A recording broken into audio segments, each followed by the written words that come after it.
আপনারা জানেন সারা বাংলাদেশে দুর্নীতির বিরুদ্ধে একমাত্র কণ্ঠস্বর, অন্যায়ের বিরুদ্ধে একমাত্র কণ্ঠস্বর, যে কণ্ঠস্বরকে দমন করার জন্য কিছুদিন পূর্বে মোবাইলের মাধ্যমে ওনাকে হুমকি দেওয়া হয় যে ওনার জীবন কেড়ে নিয়ে যাবে। আজকে আপনারা বৈরী আবহাওয়া জোর তোমার উপেক্ষা করে সুরাজবাসী যে ভালোবাসা প্রমাণ করেছেন, আমার বিশ্বাস উপরে আল্লাহ নিচে বাংলাদেশের মানুষ থাকছে ব্যারিস্টার সুমনের শরীরে এক পুরা রক্ত ঝরবে না। আমরা ব্যারিস্টার সুমনকে বাঁচাবো, এটা আমরা বিশ্বাস করি।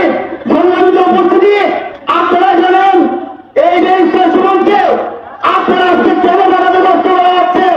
একটি কারণ যাবে ব্যারিস্টার সুমন যদি বেঁচে থাকে সোনারঘাট মাধবপুরে টিকাবিজনের যে উন্নয়ন হয়ে যায়, এই উন্নয়ন আগামী 100 বছরে, আগামী 5 বছরের উন্নয়নের মধ্যে দিয়ে তা প্রমাণ হবে।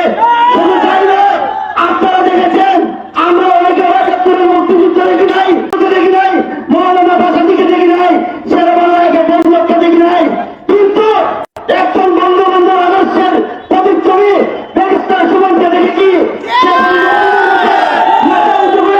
বিশ্বের দরবারে যিনি অন্যায়ের বিরুদ্ধে কথা বলেছেন, শোষিত শাসিত নির্যাতিত মানুষের জন্য তিনি কথা বলেছেন, সেই বঙ্গবন্ধুকে অপবিত্র করতে বাংলাদেশে ব্যারিস্টার সুমন তিনি কোথায় এবং চাঁদে করেছেন।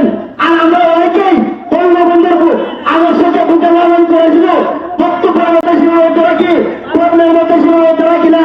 ভাই আসুন, আমরা সোনারঘাট মাধবপুরের জনগণ নয়, অভিনন্দন সন্তান হিসেবে যদি প্রশাসন দ্রুত আসামিকে গ্রেপ্তার না করে, আমি কথা দিতে চাই অভিনন্দন সর্বস্তরের ছাত্র সমাজকে নিয়ে টাকা সিলেট প্রশাসন অনির্দিষ্টকালের জন্য বক্তব্য আনে। ছাত্রীকে একজন কর্মী হিসেবে এই কথায় আমি আপনাদের সোনারঘাটবাসীকে আনি জানিয়ে দিই। সবাইকে আবার ধন্যবাদ এবং কিছু করে জানিয়ে আমি আমার বক্তব্য এখানে শেষ করি। সবাই ভালো থাকুন। জয় হোক সোনারঘাট মাধবপুর বন্যাবাসী। এ পর্যায়ে ব্যারিস্টার সুমন রায় বড় শাহবাগের সংযুক্ত বক্তব্য দেওয়ার জন্য অনুরোধ করা যাচ্ছে। পাশাপাশি আগামী বৃহস্পতিবার সাহিত্যগঞ্জে মানববন্ধন হবে, আপনারা সবাই দেখার জন্য অনুরোধ করা যাচ্ছে।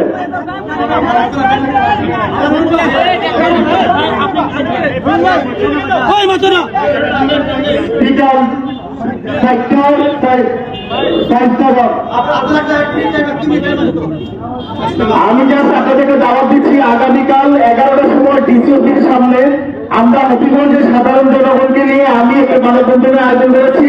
যারা মিডিয়ার লোকজন আছেন, যারা এখানে দর্শক জনগণ আছেন, সবাই কালকে অবশ্যই উপস্থিত থাকবেন আগামীকালকে 11টার সময় ডিসি অফিসের সামনে। ধন্যবাদ।